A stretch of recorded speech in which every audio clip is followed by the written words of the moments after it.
하나님께서 오늘 주시는 말씀이 히브리서 9장 23절부터 28절입니다. 신약성경 362쪽입니다.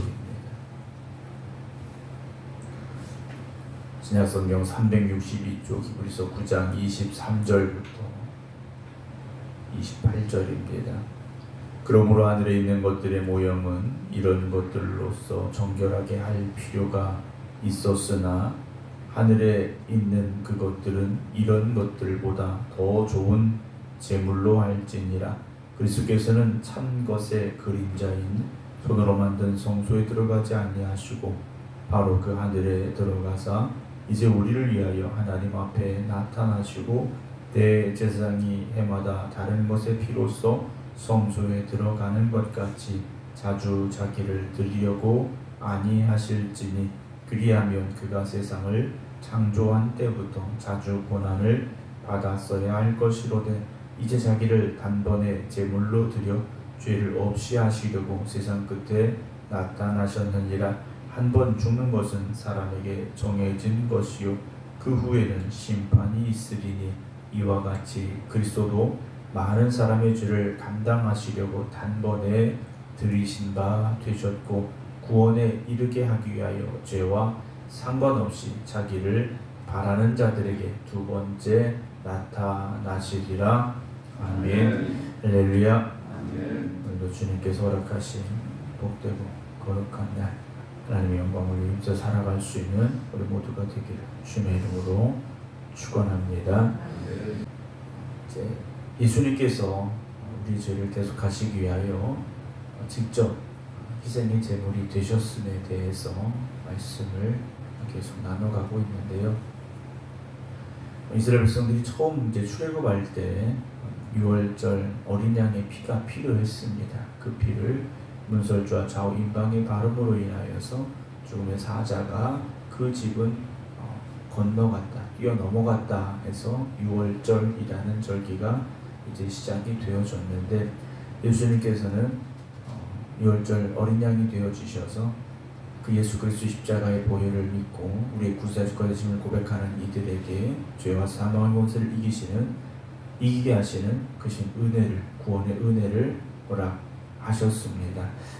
그 희생의 제물에 대해서 오늘 다시 한번 말씀을 나누게 되는데요. 23절 보면 그러므로 하늘에 있는 것들의 모형은 땅에 있는 것이죠. 하나님께서 모세에게 시내산에서 보여주셨던 것을 모세가 모형으로 성막을 만들었는데 그것은 하늘에 있는 것들의 모형입니다. 그래서 이 땅에 있는 것들은 정결하게 할 필요가 있습니다. 무엇으로 정결하게 합니까? 제물의 피로써, 송아지와 염소의 피로써 정결하게 할 필요가 있었습니다. 왜냐? 사람의 손으로 만든 것이기에 반드시 정결의 예식을 거쳐야만 했습니다. 그러나 하늘에 있는 그것들은 이런 것들보다 더 좋은 제물로 할지니라 그랬습니다. 땅에 있는 것들은 소나 양이 필요했는데 하늘에 있는 것은 무엇으로 해야 되느냐? 이것보다 더 좋은 제물. 그럼 이것보다 더 좋은 제물이 무엇이 있겠는가? 땅의 것으로는 되지 않는다라는 것이죠. 그래서 하늘에 계신 주님께서 이 땅에 직접 내려오시어서 이 땅에서 우리를 위하여 십자가에 달려 죽으심으로 말미암아 더 좋은 제물이 직접 되어지셨다라는 것이죠. 예수님보다 더 완전한, 더 좋은 제물은 존재하지 않습니다. 주님께서 우리의 죄를 대속하시기 위하여 완전한 제물이 되시기 위하여 이 땅에 오셨고 가장 좋은 제물이 되어지심으로 말미암아 대속의 은혜를 우리에게 허락하여 주셨는데요. 24절 보면 그리스도께서는 참 것의 그림자인 손으로 만든 성소에 들어가지 아니하시고 이 땅의 성소에 들어가지 아니하셨습니다. 참 것은 하늘의 것이고 그림자인 손으로 만든 성소는 이 땅의 성소이죠. 거기로 들어가지 아니하시고 바로 그 하늘에 들어가사 이제 우리를 위하여 하나님 앞에 나타나셨다라고 고백을 합니다. 주님께서는 하늘 성소에 가셨다라는 거죠. 거기 하나님이 계시기에 하나님께 당신의 피를 들고 가셔서 우리의 죄를 대속하여 주시기를 하나님 앞에 간구하셨다라는 겁니다.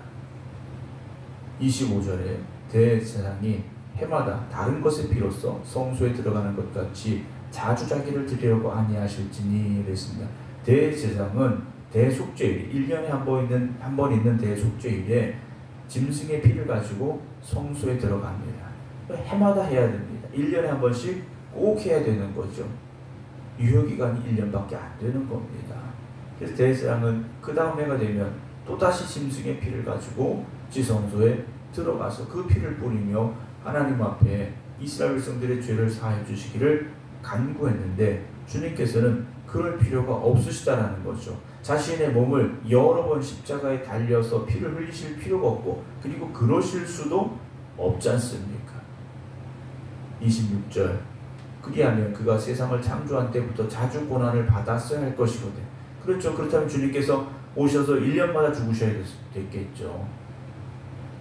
하지만 이제 자기를 단번에 제물로 드려 죄를 없이 하시려고 세상 끝에 나타나셨다라고 고백을 하고 있습니다. 한 번에 제물로 드림으로 말미암아 우리의 죄를 없이 하시려고 세상 끝에 나타나셨다. 히브리서 기자가 고백하는 이 세상 끝은 무엇이겠습니까? 종말의 때가 되었다라는 고백입니다. 이제 더 이상의 제물이 필요하지 아니하고 예수님께서 십자가에 달려 죽으심으로 말미암아 완전한 제물이 되어 주신 것은 이제 세상의 끝이 시작이 된 것이다 라고 보고 있다는 거죠.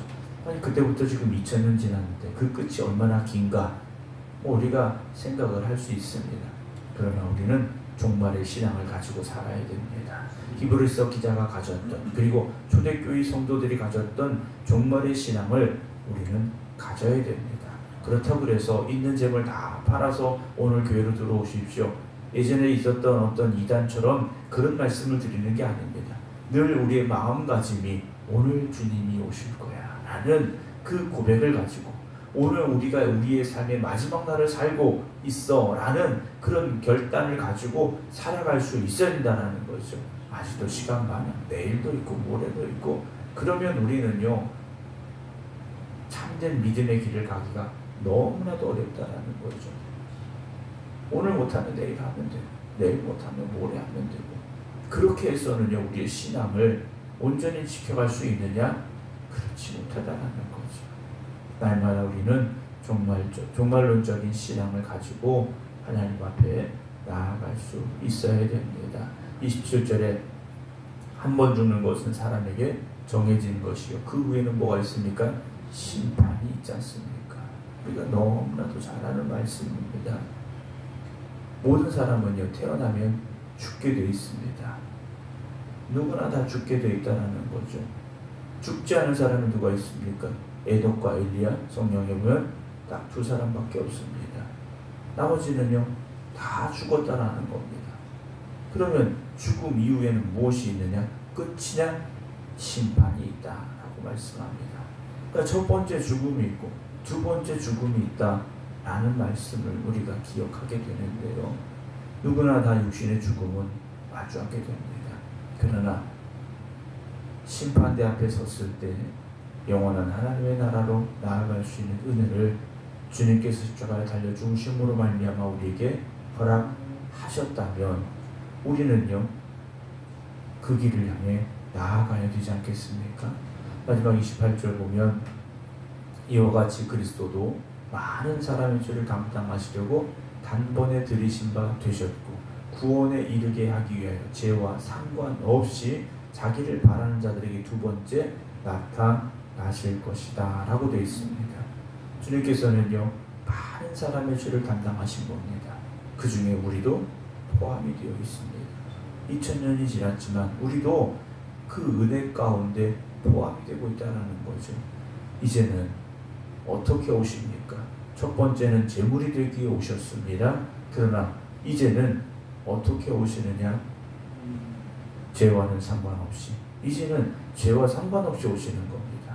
대속의 제물이 되려고 오시는 게 아니라 자기를 바라는 자들에게 예수님의 재림을 기다리는 사람들에게 나타나시고 그들을 구원하시는 하실 것입니다.